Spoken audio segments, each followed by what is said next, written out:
Okay, today's lesson about sewing thread. How much you need to know and what you really don't need to know. Well, it's very simple. Let's make it. I will make it simple for you. Well, sewing thread. Well, it's pretty expensive if it's to buy. First thing you got to know, sewing thread, just like fishing line, it does come by numbers. Do you need to know those numbers? Do you need to know what's better, what not? Not really. You can choose simple. Of course, best thread for your sewing will be industrial thread, which is that's what it is. And well, it comes in texture 50. That's a very good thread. And how you check it, you just rolled off and you try to rip it, and you have to put real pull to rip it. That's how it telling you what this thread is good. But because it's come in such a big bobbin, it's good to put on industrial machine. But in order to use on your regular machine, you will need separate stand behind your machine. That plastic stand which is maintained to your table, to sewing table, to put those bobbin on and run through machine as regular thread. Well, that's complication. Well, that's why you probably will not go for it unless you really sewing a lot. In that case, it's make sense to get industrial machine with the table and engine already in. Okay, regular thread, what you can buy. First of all, you don't have to spend money on it. You don't have to buy it brand new. You can pick up thrift stores, Salvation Army stores, any kind of Goodwill stores. You can pick up on estate sales. You pick up online from estate sales. And when you pick up online, you have no chance to check it, actually, how good it is. What does it mean thread is good or bad? One thing can destroy thread, it's actually humidity. If it's getting too dry, it's gonna get cranky and ripped very easy. Doesn't matter it's hard polyester or it's a polycotton. Most of thread is coming in combination polycotton, which is 37 cotton, 63% polyester. Very rare it's come in more contest of cotton. Well, if it's become too hot, like for example, your grandma did not sew much, or your mom, and she kept the thread in the extra bedroom in the house with no air condition, well, that thread is probably not usable anymore. You have to check it before you use it. No, well, that's why I do not suggest to buy thread unless it's industrial thread and become brand new, wrapped in the plastic online. Do not buy it online. Buy it where you can check it. How you can check it? Okay, very easy. Just grab that piece of thread, and try to pull it. See, it's pretty hard to pull it. It's not breaking. You have to put effort to break it. That's telling you what thread is still good, even if it's old. I have some threads as old as it says made in West Germany, which is, it's really good, really old. But it's still, you try to pull it and it's not pulling that easy, not ripping that easy. It means it's still good. It's been stored properly in right humidity in right temperature. And if you got to like cheap thread, like you buy at Walmart, it says dual duty. Yes, it's pretty good one. But again, on this spoon, it's not much of it. It's like 135 yards on it. If you get an old thread, antique thread on a wooden spoon, it's 275 yards, almost 3 times more as this spoon, as this little spoon. Well, again, you check it. It's very old. It's antique. Wooden spoon, 60s, I will guess 60s, end of 60s, something like that. And look, I pull it, and it's still good quality. It's still there. And if you're looking for threads like that, miscellaneous thread like that, and you can run across this kind of thread, which is used for embroidery, this kind of spoon. But again, if you can pull, and it's not going to give up easy to rip on you, it means it's good. You can put in your sewing machine and use it. Doesn't matter if it says an embroidery thread or anything like that, you still can use it. Another thing, if you're running across this miscellaneous thread you're buying and you see some stuff like that, for example, this is surgeon thread. or overlock machine thread. It's totally different texture. It's going from 30 to 40, maybe 45 sometime texture. But again, can you use it on your regular sewing machine, not on the surgeon? Yes, if it's still good quality. Just try to pull it again. It's still good. That's your test. That's the only test what you need, just like that, to pull it up. And if it's not breaking easy, it means it's still good to use. Here is another vintage thread on a wooden spoon. Let's try to pull it. See how easy it's break? It means it's dried up. It's not good enough. You still can storage it, but separate, because it's good for your hand stitching, maybe for base thread, but it's not good for sewing because machine will keep breaking it. And by the way, if your machine give you trouble breaking thread all the way, first thing you check, it's the quality of thread. Because if thread by itself breaking so easy, by the time it's around through those adjustments on the sewing machine, obviously it's not going to hold up. Machine have adjustments have nothing to do with that, just you have a bad thread to begin with. Same thing here, you just keep checking them. You get somewhere them, they used or halfway used, you inherited them or just buy it somewhere. And that's how you check it. It breaks so easy. Still can use for embroidering. Really nice, silky, bright color thread. Still can use for embroidering. Still can use for the other purposes. But you definitely cannot use it for sewing because it breaks so easy. This is all secret in this thread. That's how you check it. Now, people ask, do you need this? How many colors you need and everything else? Well, depends what you're gonna sew, how you're gonna sew. Usually people buy in thread when they buy in fabric. But if you plan to use a lot and you plan to learn it and pass on it, and you always have boxes of fabric, you all have boxes of thread going on, because you run across good price on the thread, you buy it because you know sooner or later you actually will use it.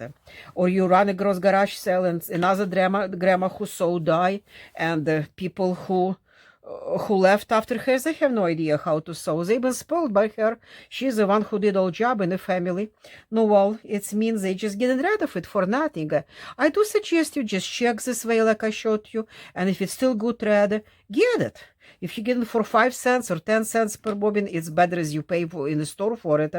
Much better. It's less as 10% of it. Well, do you need every matching exactly thread?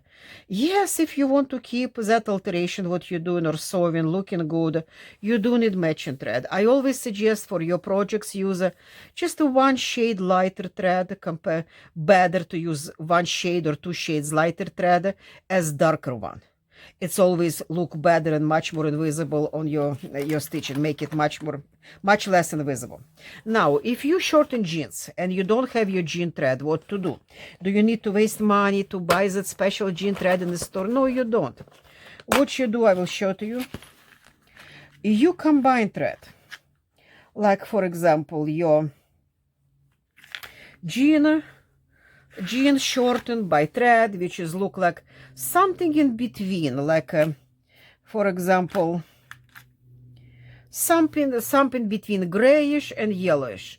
You know, those modern jeans, they come up with some different shade on a thread. Designers going out of line to make it different from everybody else.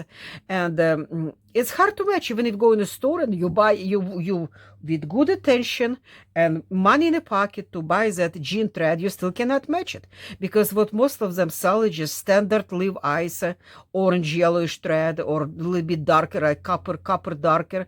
And they don't have all this new looking designer thread, what designer prefer to use now in all these jeans. What you do, you just get your regular thread.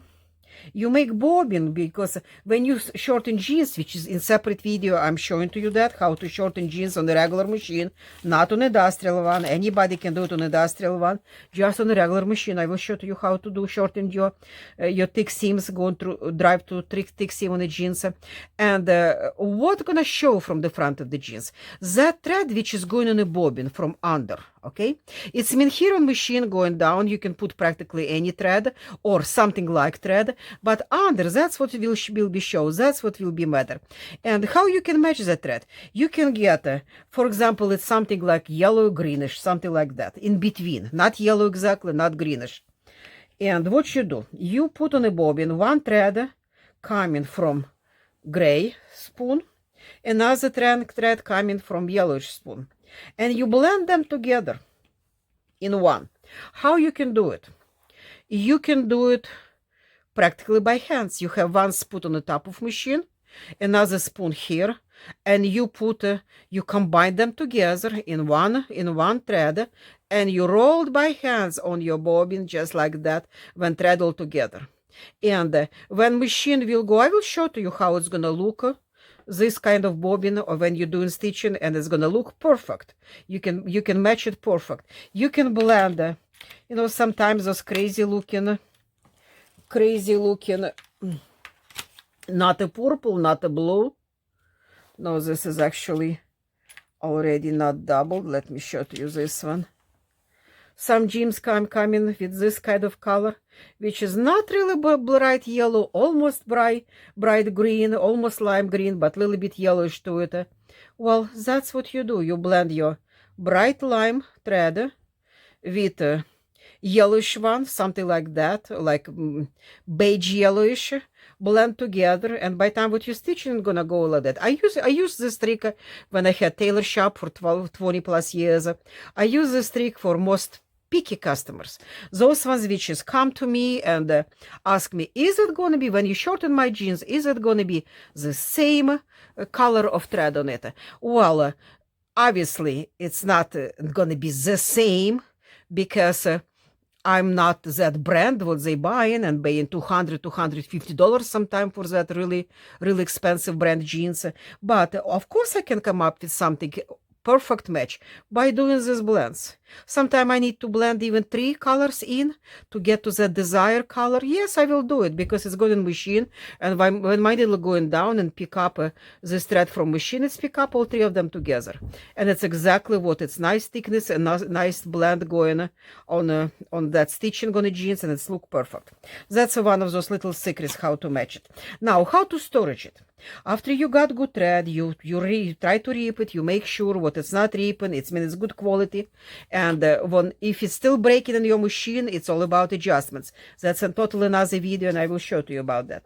But when you collect all the thread, how you collect, how you storage it properly, I suggest to prevent any kind of damage from heat or humidity.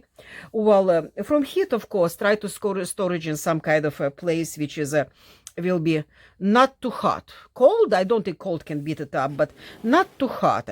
Being in California, I know what I'm talking about. Hot is mean hot. But even heat, it's not as bad for thread as humidity. In that case, well, that's what you do.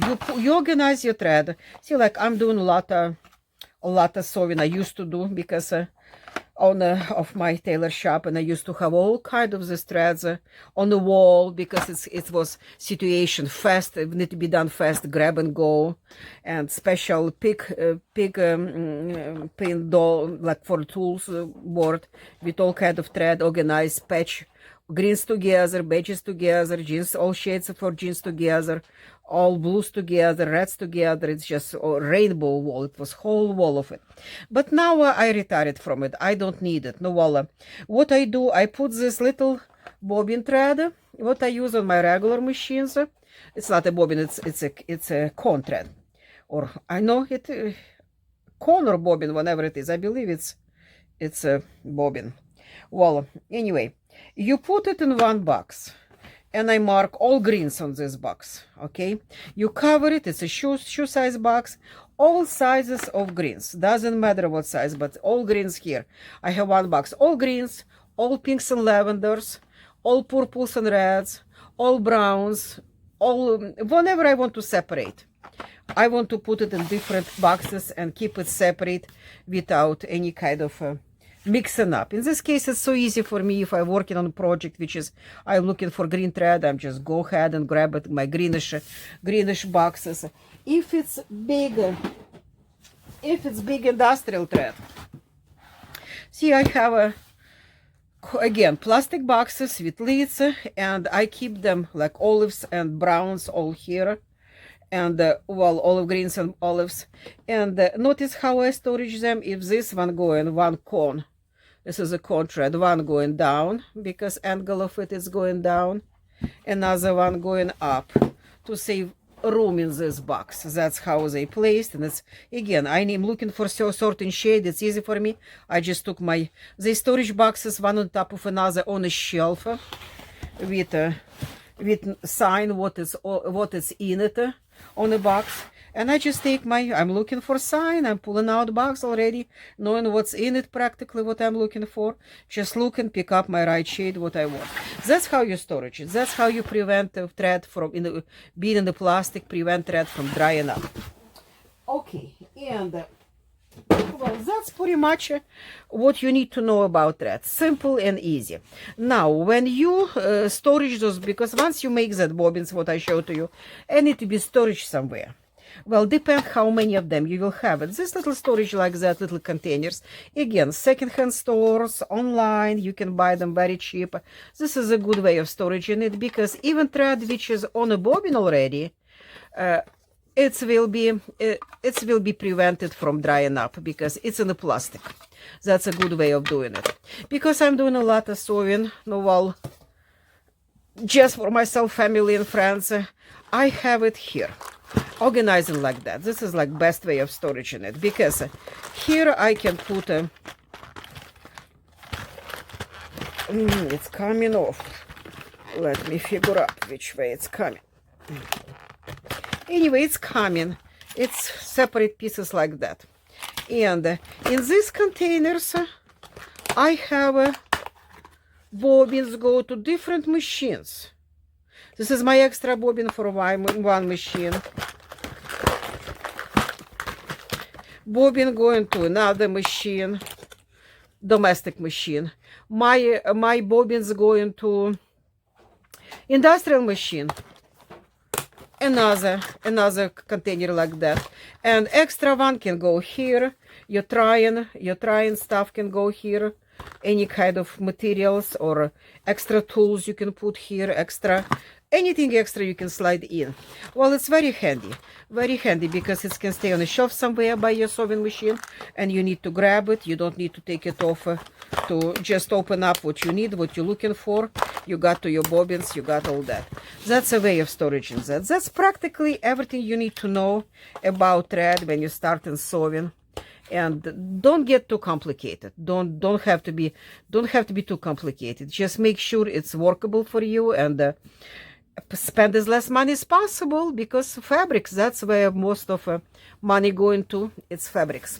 Thank you guys for watching, and please subscribe, push that little bell, you can get notified of new videos coming. It's going to be plenty of them, and your feedback is welcome. Thank you.